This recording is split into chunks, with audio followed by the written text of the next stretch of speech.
Welcome to our channel. इस video में हम कक्षा 8वीं विषय विज्ञान के अध्याय 13 खाद्य उत्पादन एवं प्रबंधन के प्रश्नों को उत्तर करेंगे। इस वीडियो को सुनने मात्र से आपको सारे प्रश्नों के उत्तर याद हो जाएंगे। तो अगर आपने हमारे चैनल को अभी तक सब्सक्राइब नहीं किया है तो जल्दी से सब्सक्राइब कर लीजिए और इस वीडियो को लाइक कर अपने फ्रेंड्स को जरूर शेयर करें। तो चलिए शुरू करते हैं। सबसे पहले हम पाठ्य पुस्तक के प्रश्नोत्तर करेंगे। इसमें इनके उत्तर दीजिए का सबसे पहला प्रश्न है, क्या किसी स्थान पर उगे गाजर, घास या बेशरम आदि अनुपयोगी पौधों को फसल कहेंगे? कारण सहित समझाइए। इसका उत्तर है, किसी उस स्थान पर उगे गाजर, घास या बेशरम आदि अनुपयोगी पौधों को फसल नहीं कहेंगे, क्योंकि ये किसी निश्चित उद्देश्यों के लिए किसी स्थान पर उगाए गए एक ही प्रकार के पौधे नहीं हैं।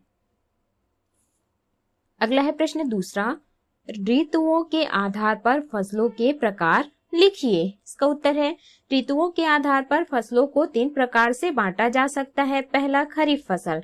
खरीफ फसलों के लिए अधिक पानी तथा गर्मी ताप की आवश्यकता होती है। इन्हें वर्षा ऋतु में उगाया जाता है। प्रमुख खरीफ फसलें धान, मक्का, मूंग, उड़द, ज्वार, बाजरा, गन्ना तथा कपास हैं। दूसरा है रबी फसल। रबी फसलों को नमी व कम तापमान की आवश्यकता होती है। इन्हें शीत ऋतु में उगाया जाता है। प्रमुख रबी फसलें गेहूं, चना, सरसों, तिवरा, मसूर, अरहर, कुल्थी, अलसी, कुसुम आदि हैं। तीसरा है जायद फसल। जायद फसलों की पैदावार शुष्क जलवायु में अच्छी होती है। इन्हें प्रायः दिसंबर से फरवरी महीने में बोया जाता है। प्रमुख जायद फसलें खरबूज, तरबूज, ककड़ी, सूरजमुखी, मूंगफली आदि हैं। अगला है प्रश्न तीसरा, जुताई से क्या लाभ है? इसका उत्तर है, जुताई से निम्न लाभ है। पहला, मिट्टी भुरभुरी हो जाती है।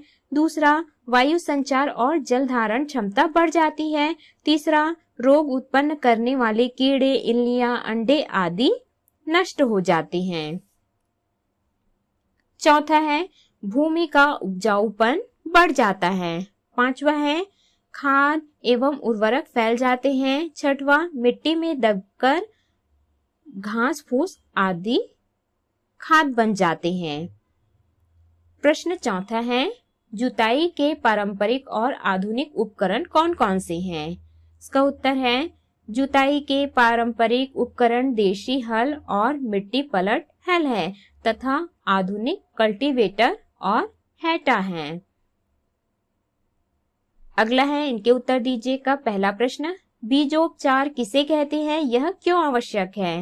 इसका उत्तर है, बुआई के पूर्व बीजों को रोगाणु मुक्त करने एवं उनमें शीघ्र अंकुरण के लिए तैयार की जाने वाली गतिविधियों को बीजोपचार कहते हैं।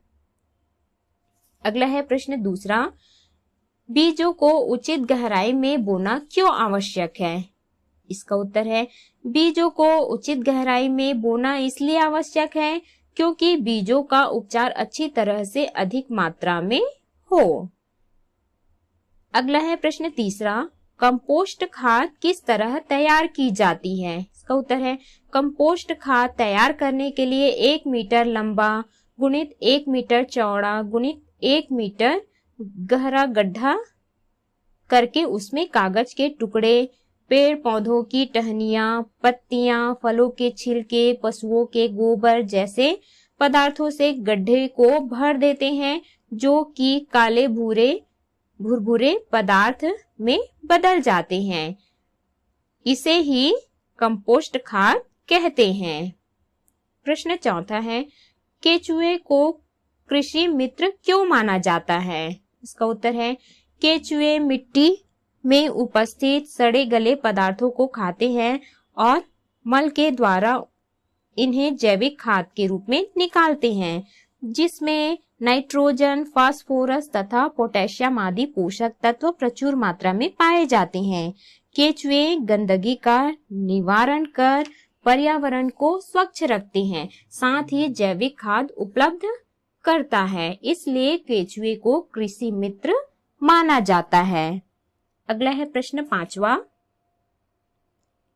उर्वरक किसे कहते हैं? इसका उत्तर है भूमि में कुछ विशेष पोषक तत्वों जैसे नाइट्रोजन, फास्फोरस तथा पोटेशियम की पूर्ति हेतु किसान रासायनिक पदार्थों का उपयोग करते हैं,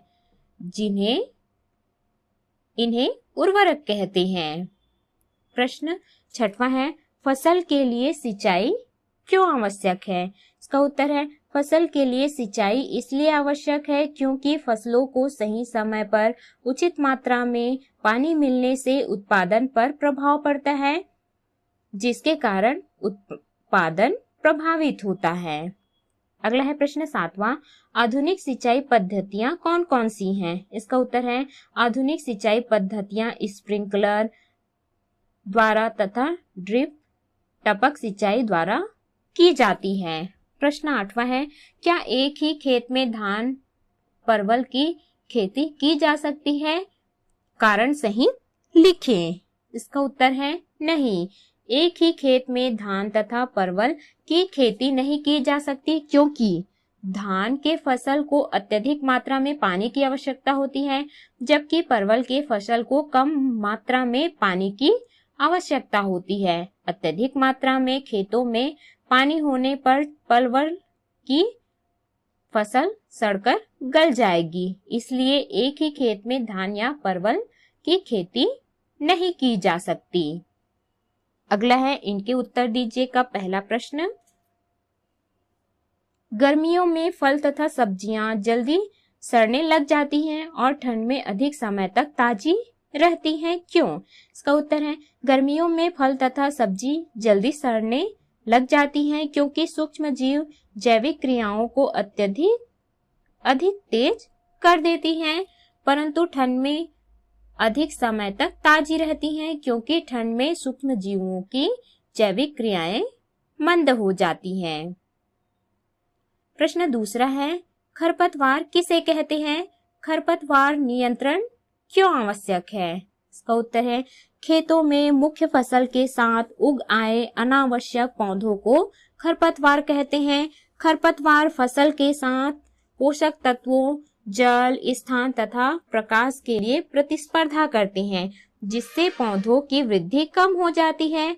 फलस्वरूप फसल की गुणवत्ता एवं उत्पादन प्रभावित होता है, इसलिए खरपतवार नियंत्रण आवश्यक है।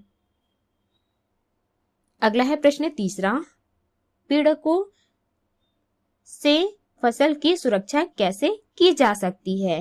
इसका उत्तर है पीड़कों से फसल की सुरक्षा के लिए रसायनों का छिड़काव किया जाता है। पीड़कों का विनाश कुछ परजीवियों, परभक्षियों, जीवाणुओं तथा कवकों द्वारा भी किया जाता है। परभक्षी पक्षियों जैसे बगुला, बतख तथा सारस का जैविक कीट नियंत्रण में बहुत महत्व है। ये फसलों के कीटों को खाकर उन्हें समाप्त करते हैं। अगला है प्रश्न चौथा कंबाइन यंत्र के क्या कार्य हैं? इसका उत्तर है कंबाइन यंत्र जिससे कटाई एवं गहाई दोनों कार्य किए जाते हैं। प्रश्न 5वां है फसल उत्पादन का भंडारण किस प्रकार किया जाता है? इसका उत्तर है फसल काटने तथा गहाई के बाद अनाज के दानों या अन्य उत्पादों को अधिक मात्रा में संग्रहित तथा सुरक्षित रखना भंडारण कहलाता है। इसे भंडार गृह, गोदाम, कोठी, बिन धातु से बनी कोठी अथवा साइलो में भंडारित किया जाता है। अगला है अभ्यास के प्रश्न। प्रश्न पहला सही विकल्प चुनकर लिखिए। पहला उष्मायित यंत्र का उपयोग किया जाता है, तो इसका उत्तर है कुक्कुट पालन में। दूसरा है संकरण तकनीक है, इसका उत्तर है कृत्रिम निषेचन द्वारा वांछित गुणों वाले बीज प्राप्त करना। तीसरा है पशुओं के मल मूत्र तथा पेड़ पौधों के अपघटन से प्राप्त कार्बनिक पदार्थ कहलाते हैं, तो इसका उत्तर है जैव उर्वरक। चौथा है निम्नलिखित में से कौन सी विधि भूमि की उर्वरता बनाए रखने की विधि नहीं है, तो इसका उत्तर है घ भूमि को कुछ समय के लिए परती छोड़ देना। अगला है प्रश्न 5वां निम्नलिखित में से किस मशीन का उपयोग फसल कटाई एवं गहाई दोनों कार्यों के लिए किया जाता है? तो इसका उत्तर है ग, कंबाइन। अगला है प्रश्न दूसरा, रिक्त स्थानों की पूर्ति कीजिए। पहला, कृत्रिम रूपों से तैयार की जाने वाली खाद को यहाँ पर आ जाएगा उर्वरक, उर्वरक कहते हैं। दूसरा है, भूमि को समतल बनाने का कार्य पटला या सुहागा यंत्र से किया जाता है। तीसरा है, अनाज के दानों को भूसे से अलग करने की क्रिया उड़ावनी कहते हैं। चौथा, दुधारू पशुओं के आहार को अधिक पौष्टिक बनाने के लिए उसमें सरसों तथा कपास की खली मिलाई जाती है। पांचवा, शहद प्राप्त करने के लिए मधुमक्खी का पालन किया जाता है। प्रश्न तीसरा है, निम्नलिखित कथन सही है या गलत पहचान कर सही कर लिखें। पहला, रबी फसलों की तुलना में खरीफ फसलों को ज्यादा पानी की आवश्यकता होती है। इसका उत्तर सही है। दूसरा, पीड़कनाशी एवं खरपतवार नाशी मनुष्यों के लिए नुकसानदेह नहीं है। इसका उत्तर है यह गलत है। पीड़कनाशी एवं खरपतवार नाशी मनुष्यों के लिए नुकसानदेह है। तीसरा, केंचुओं के से फसलों को नुकसान होता है। इसका उत्तर है गलत है। केंचुओं से फसलों को फायदा होता है। प्रश्न चौथा है, गेहूं हमारे प्रदेश की प्रमुख खरीफ फसल है। उत्तर है यह गलत है। धान हमारे प्रदेश की प्रमुख खरीफ फसल है। पांचवा, मशरूम में कार्बोहाइड्रेट एवं वसा की अधिकता होती है। यह गलत है। इसका सही है, मशरूम में protein, vitamin B complex, vitamin C, खनिज लवण तथा रेसे प्रचुर मात्रा में होती है। अगला है प्रश्न चौथा, निम्नलिखित पर संक्षिप्त टिप्पणी लिखिए। पहला है, दुग्ध उत्पादन। देश में गाय तथा भैंसों की संख्या सर्वाधिक है। कृषि से प्राप्त पदार्थों में चावल के बाद दूध उत्पादन का दूसरा स्थान है। दुधारू पशुओं के पालन के लिए उनके उचित पोषण, देखभाल, संरक्षण एवं प्रजनन की आवश्यकता होती है। पशुओं को घास, सूखा चारा, हरा चारा के साथ सरसों तथा कपास की खली भी खिलाई जाती है, जिससे अधिक दूध प्राप्त हो सके। दूसरा है, मत्स्य पालन। बड़े स्तर पर मछली पालन मत्स्य पालन कहलाता है। मछली फार्म तथा मत्स्य स्फुटन तालाब को नर्सरी कहा जाता है। इन तालाबों में स्फुटन के पश्चात छोटी मछलियां विकसित की जाती हैं, जिन्हें संवर्धन हेतु बड़े तालाबों में डाल दिया जाता है, जहां उनके लिए उचित आहार, पर्याप्त ऑक्सीजन एवं प्रकाश की व्यवस्था होती है। समय समय पर मछलियां इनसे बाहर निकल जाती हैं। तीसरा है, मधुमक्खी पालन। अधिक मात्रा में शहद प्राप्त करने के लिए मधुमक्खियों को विशेष बक्सों में पाला जाता है। कृत्रिम रूप में मधुमक्खियों के पालने की विधि को मधुमक्खी पालन कहते हैं। चौथा है, कुक्कुट पालन। अंडे एवं मांस प्राप्ति के लिए मुर्गी, बतख आदि पक्षियों को पालना कुक्कुट पालन कहलाता है। मुर्गियों को घरों तथा कुक्कुट फार्म दोनों जगहों में पाला जाता है। कुक्कुट को दिए जाने वाले भोजन में कीड़े मकोड़े, वनस्पति तथा कंकड़ रहते हैं। ये कंकड़ उनके भोजन को पीसने का कार्य करते हैं। इनके आहार में चूना पत्थर भी मिलाया जाता है, जो अंडे के कवच निर्माण में सहायक होता है। पांचवा है, केंचुआ खाद। जैविक अपशिष्टों को शीघ्रता से अपघटित करने के लिए आजकल केंचुए का उपयोग किया जाता है। केंचुए मिट्टी में उपस्थित सड़े गले अपशिष्टों को खाते हैं और मल के द्वारा इन्हें जैविक खाद के रूप में निकालते हैं। छठवा है, मशरूम कल्चर। मशरूम एक कवक है। इन्हें विश्व में खाद्य पदार्थों की श्रेणी में एक विशेष स्थान प्राप्त है। मशरूम विशुद्ध शाकाहारी भोज्य पदार्थ है, क्योंकि इसे गेहूं का भूसा पैरा, कुट्टी या अन्य माध्यम में मशरूम के स्पॉन बीज मिलाकर बनाया जाता है। व्यावसायिक रूप से हमारे देश में मशरूम के 2 मुख्य किस्मों की खेती की जाती है, ढींगरी मशरूम एवं सफेद बटन या ओयस्टर मशरूम। 7वां है उर्वरक। भूमि में कुछ विशेष पोषक तत्वों जैसे नाइट्रोजन, फास्फोरस तथा पोटेशियम की पूर्ति हेतु किसान रासायनिक पदार्थों का उपयोग करते हैं, इन्हें उर्वरक कहते हैं। 8वां है शीत भंडार गृह। फलों, सब्जियों तथा आलू, प्याज, लहसुन, अदरक एवं अन्य मांसल तथा शीघ्र गलने वाले फसल उत्पादों को अधिक दिनों तक सुरक्षित करने के लिए कोल्ड स्टोरेज अर्थात शीत भंडार गृह में भंडारित किया जाता है। अगला है प्रश्न 5वां। निम्नलिखित कृषि यंत्रों का चित्र बनाइए। पहला है पारंपरिक हल, तो इस प्रकार से आपको पारंपरिक हल का चित्र बनाना है। दूसरा सरल बीज बेधक, आपको इस प्रकार से चित्र बनाना है। तीसरा है हैरो, तो यहाँ पर आपको इस प्रकार से चित्र बनाना है। प्रश्न 6वां है निम्नलिखित प्रश्नों के उत्तर दीजिए। प्रश्न पहला, कृषि विज्ञान से आप क्या समझते हैं? इसका उत्तर है मानव उपयोगी विभिन्न फसलों तथा जंतुओं के अधिक मात्रा में उत्पादन एवं प्रबंधन के तकनीकी ज्ञान को कृषि विज्ञान कहते हैं। प्रश्न दूसरा, आपको अपनी शाला की बागवानी में चने की फसल प्राप्त करनी है, इसके लिए आप कौन कौन सी कृषि क्रियाएं करेंगे? उन क्रियाओं के नामों को क्रमशः लिखिए। इसका उत्तर है हमें अपनी शाला में चने की फसल प्राप्त करने के लिए बागवानी की जुताई करनी पड़ेगी, पटला चलाकर उसे समतल करना पड़ेगा तथा उचित बीज का चयन कर उसमें बीज बेधन विधि से बीज को रोपित कर देते हैं। तत्पश्चात पानी की सिंचाई कर देंगे।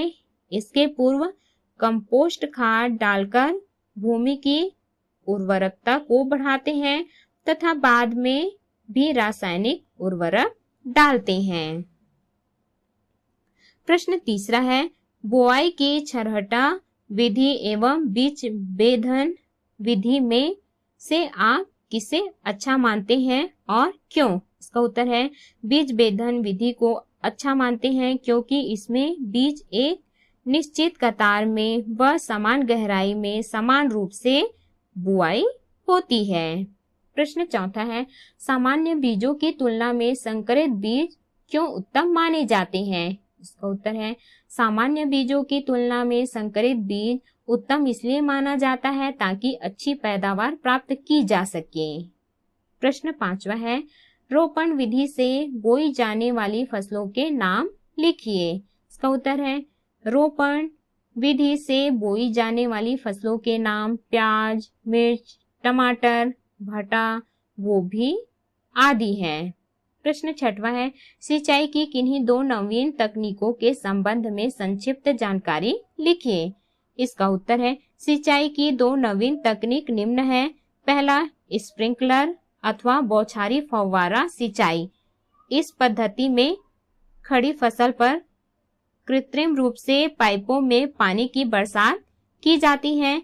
अधिक दबाव से पाइपों में पानी प्रवाहित किया जाता है जो कि एक धुरी पर घूम सकने वाले बहुत से छिद्रों युक्त टोटी से फव्वारे के रूप में बाहर निकलता है। दूसरा है ड्रिप अथवा टपक सिंचाई। पानी सूक्ष्म छिद्र तथा ड्रिपर बूंदों के रूप में पानी छोड़ने वाली टोटी युक्त बंद पाइपों में दाब पंप द्वारा पौधों तक सीधे पहुंचाया जाता है। इस पद्धति से उर्वरकों तथा विभिन्न रासायनिक पदार्थों की उचित मात्रा भी पौधों तक सीधे पहुंचाई जा सकती है। अगला है प्रश्न 7वां मशरूम को किन कारणों से खाद्य पदार्थों की श्रेणी में रखा जाता है? इसका उत्तर है मशरूम में protein, vitamin B complex, vitamin C, खनिज लवण तथा रेशे प्रचुर मात्रा में पाए जाते हैं। इसी कारण इसे खाद्य पदार्थों की श्रेणी में रखा जाता है। प्रश्न 8वां है, फसल समुन्नति से आप क्या समझते हैं? इसका उत्तर है सिंचाई, खाद्य उर्वरक तथा उन्नत कृषि पद्धतियां अपनाकर एवं उन्नत किस्मों का विकास एवं उपयोग करना ही फसल समुन्नति कहलाता है। प्रश्न 9वां है, फसल चक्र से भूमि की उर्वरकता को किस प्रकार बनाए रखा जा सकता है? इसका उत्तर है एक ही फसल को बार बार बोने से भूमि की उपजाऊ शक्ति कम हो जाती है। भूमि के उपजाऊपन को बनाए रखने के लिए फसलों को अदल बदल कर बोना ही फसल चक्रण कहलाता है, जिससे भूमि की उर्वरता बनी रहती है। जैसे अनाज की फसलों के बाद धान की फसलें बोने से मिट्टी में नाइट्रोजन तत्व की उपलब्धता बनी रहती है। तो इस प्रकार से हमने इस अध्याय के सभी प्रश्नोत्तर किए। इस वीडियो को सुनने मात्र से ही आपको सारे प्रश्नों के उत्तर याद हो जाएंगे। तो अगर आपने हमारे चैनल को अभी तक सब्सक्राइब नहीं किया है तो जल्दी से सब्सक्राइब कर लीजिए और इस वीडियो को लाइक कर अपने फ्रेंड्स को जरूर शेयर करें।